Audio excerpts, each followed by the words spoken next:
Whoa! Look at that! This is a big fish. Oh my God! Spence Petros is one of North America's most versatile and well-respected freshwater anglers. He's an author, editor, photographer, teacher, sales rep, and a veteran of hundreds of television and radio shows. I first met Spence writing articles for him when he was the managing editor of Fishing Facts magazine. Back in the day, Fishing Facts was the magazine to teach the average Joe how to fish.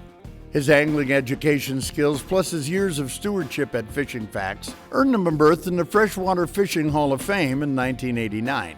I've known Spence for over 40 years, and he's become, without question, one of my single best friends and closest confidants. Plus, he's been a mentor of mine for many, many years. And I don't say that lightly. Spence is a Greek fish savage. He's constantly thinking of different methods and techniques for catching fish, and as you can imagine, he and I have had some incredible fishing trips together. Come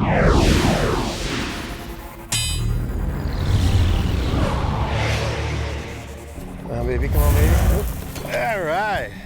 If anybody fits the bill of a consummate muskie man, it is Spence Petros. This guy's forgotten more about muskies and how to catch them than most of us will ever learn. Throughout the years, we've shared the boat on a number of different muskie trips, and I always learned something from him. What is what? The king strikes again.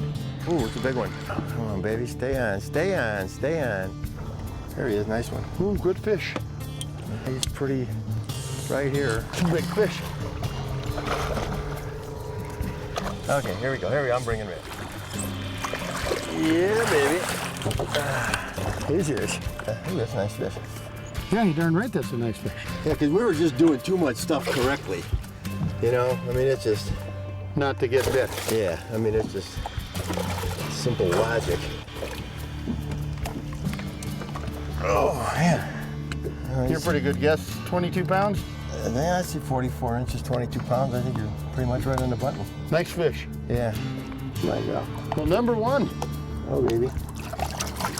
I was thinking about changing baits. Well, one fish don't make a... If I kept...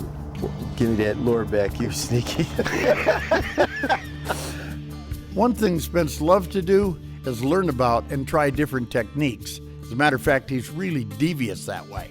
One spring, he wanted to show me a European approach on a small pond close to his Chicago home for a day of bluegill fishing. Using mini floats and jigs tipped with waxworms, we caught ourselves a nice mess of gills. Take it to the side. Get it to the side like that, and then give it a bend, you know, like this, and then just flip it up. And then keep it low, like that. You got a little more weight on there.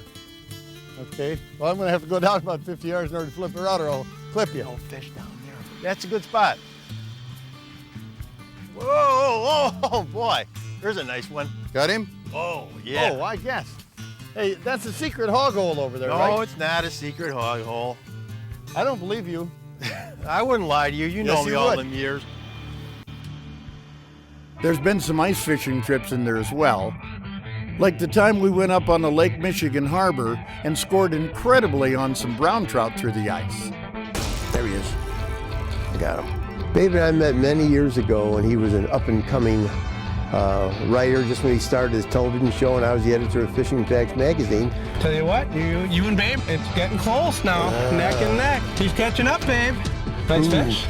Got a good head shake. We got to meet each other and fish and exchange lies, truth, and everything else, and we've become real good friends through the years. Here he comes. All right. Wow, nice fish. Big fish of the day, babe. Yeah, Spence. Yeah, sure. Big fish of the day, babe. Look at that, beautiful. Let me see the little run. That is not big fish of the day. It is too. It is not. Eric, is it or isn't it? I'm gonna have to say it is the big fish of the day. Yeah, living proof of blind chicken can find a kernel of corn once in a while. That's what that is.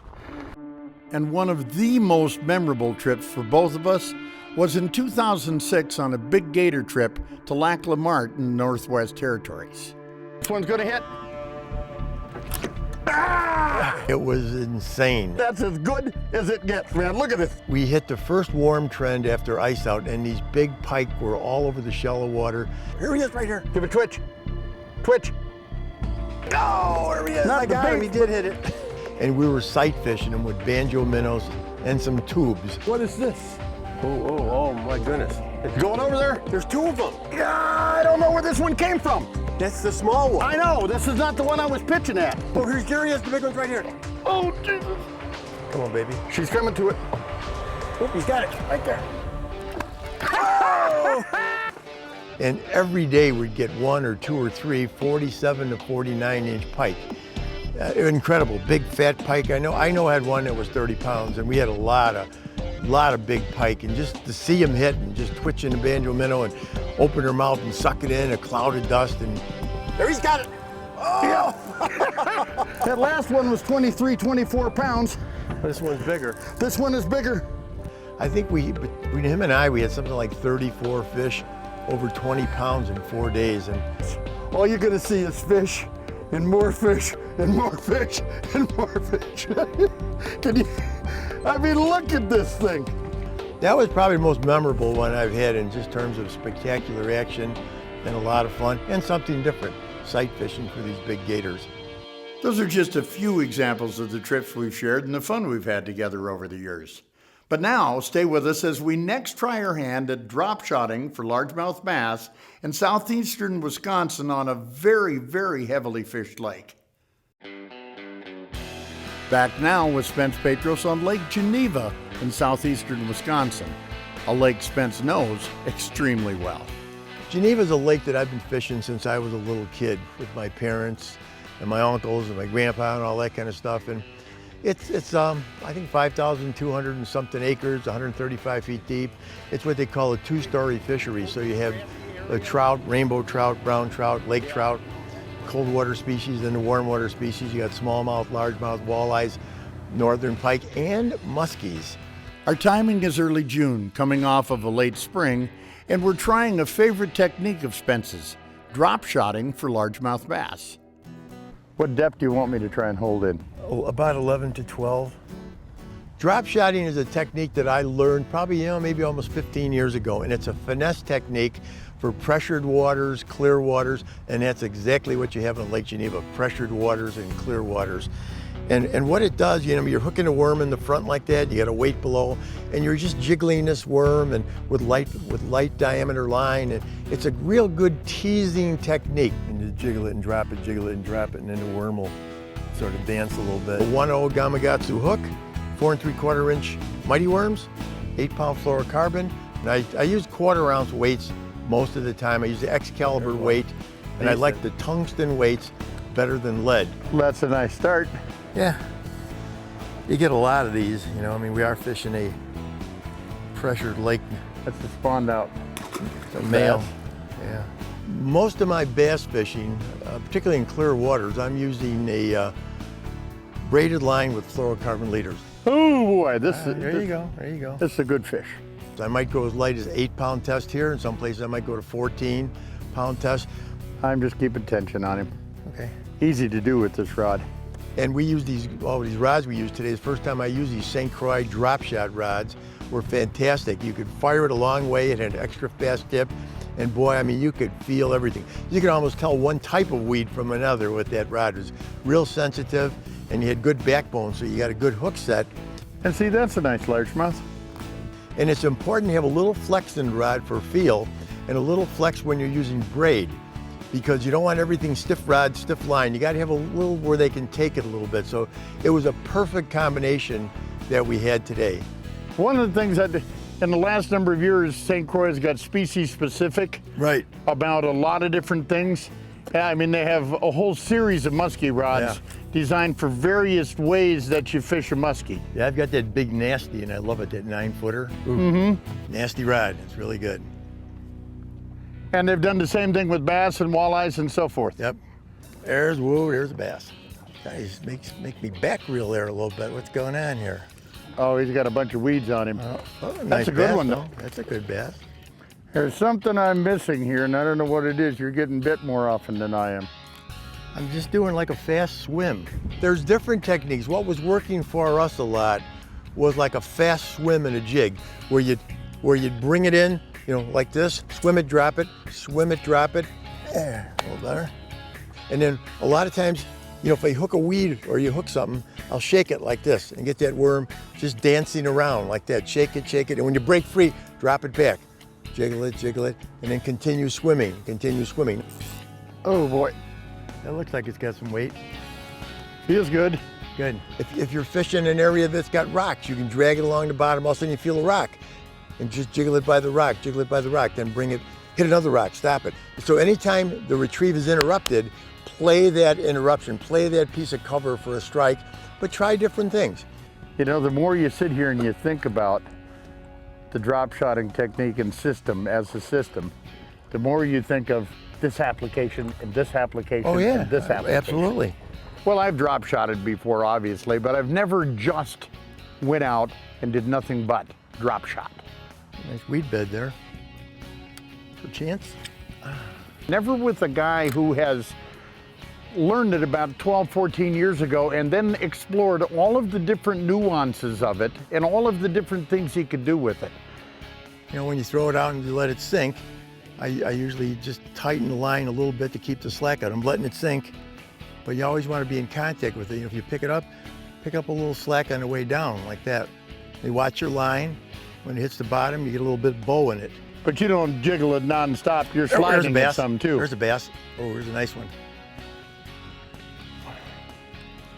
Whoa! Oh! That was a big one. You see that one? Yeah, it only looked like about a pound or so Yeah, to me. a pound and a pound and a pound and a pound, about 3.5, 4. That was a big bass. You know, the anticipation and excitement for opening day is something any outdoorsman can easily understand. And for Nate Berg and Brad Alcock of our staff, when opening day bass season rolled around last May, they were anxious to get going. Like many parts of the U.S. last year, Mother Nature struggled to let go of her stranglehold on winter. And that means water temperatures hadn't quite warmed to the preferred spawning temperature of about 60 degrees. That's why the guys began their search in the warmest water they could find. The chain of lakes that we're fishing is roughly, well, the main lake is right around 10,000 acres. But there are many, many little lakes and bays that come off it. The main lake water temperature is upper 40s, lower 50s yet.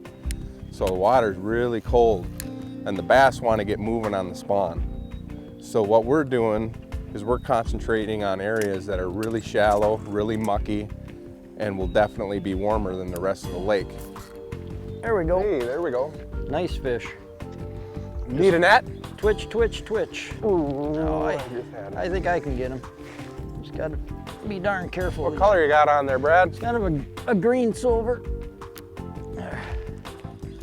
There's a good start. Just an average bass. 1.5 pounds, 2 pounds. This is just it's a suspending crankbait, shallow diving crankbait. I chose silver here, matches, looks just like a shiner. But it's you can cover a lot of water quick too. Great technique to cover water fast, but more importantly, I think, is we're matching what's spawning right now in the lake for bait fish, and that's the spot tail shiner. Yep, that's a fish. What you got, Brad? This is a nicer bass here. Sweet. Twitch, twitch, twitch, twitch, twitch. I'll bring him around here. We've been concentrating a lot of our efforts right on the opening of this little lake going into the main lake of the water, because the bass are going to continuously be coming in here to spawn. Yeah. Good job. Hey, nice one. That's a nice. Oh, that just popped right off. Nice. Nicer fish. I think they're just moving in. A lot of fish at this mouth here where there's a little current. There's one. Oh, yeah. Oh, Yeah. Nice one. no, you're too quick. Jump, big fella. Here, let this guy go. Nice bass. You want the net on him? Yeah, I think I got him that's on. a nice fish. Yep. About time. Changed a little bit. Went Where are you at? right there. There Nice. you go. That's a dandy. Reach him there, watch them hooks. Yeah, I got him. That's a dandy. Brad. That's what we're here for. That's a good 2.5 pounder, wouldn't you think? Oh yeah. In a tournament, I take a limit of them any day. Now, is that just a shallow diving crankbait? Just a shallow diver. It's not a suspending? Nope, just change it up a little bit. I wasn't getting any bites. Go with a shallower bait that still looks like a shiner. Basically, all I'm doing with this bait is I'm casting it out and just reeling slow. It's so simple. It's such a simple technique. I'm trying to match the bait to Brad's 4-foot level. And this bait here runs about 4 feet. Hey! There we go. I hear drag. Yeah. Need a net? I don't know yet. Yeah. Oh yeah, yeah. That's a nice fish. Twitching that suspending stick bait again. Oh yeah. Yeah, look at that. Yeah. Oh, Nice job. No. I'm gonna go back to the chatter. Yeah. Twitch, twitch. Northern strain largemouth bass. Yeah, just healthy as can be. Oh, right by the boat, Brad. Oh, Nice one too. nice. You need net? Yep, yep. This is a net fish. Net fish, net fish, nice fish. Nice. There we Good go. job, Brad. Nice fish. That bait's doing the trick. Get this out of the way. Beauty. Pre-spawn fatties. Right off the edge, huh? He followed it in, I think. Because when he hit it, he crushed it. A quick shout out today for the Lake Geneva Motel for hosting me and my crew last June at Lake Geneva, Wisconsin. It's a quaint and cozy motel that's clean, quiet, and an excellent value. A small family-owned motel that offers convenient access to both the lake and the town of Lake Geneva. If you're ever in the area, I encourage you to look them up. When it comes right down to it, I consider Spence Petros the master. When it comes to freshwater fishing, he's seen it. He's done it. He's written about it. He's talked about it. He's taught it. And he's mastered it all for more than 5 decades. One of his greatest strengths is his ability to teach others, and each year his Chicagoland fishing schools were packed with anglers eager to learn anything from the basics to the hottest new methods. Today, Spence has retired from his classes, but he still leads an occasional saltwater excursion and does some guiding every spring for about 2 months. He is also sending out a free online newsletter. All you have to do is go to his website, www.spencepetros.com, and sign up. In it, you'll find tips and tactics, gear and goodies, plus his schedule of any upcoming seminars or trips that, if at all possible, you don't want to miss. Also there, you'll find various articles Spence has penned to help you catch more fish. Spence's achievements and contributions to the sport of fishing are nearly unrivaled. But more importantly to me, Petros is a best friend and an incredible human being. If you ever get a chance to fish with him, do it. Whatever it takes, do it. I promise you won't be disappointed. Thanks for watching today, and until next time, everybody, hey, good fishing.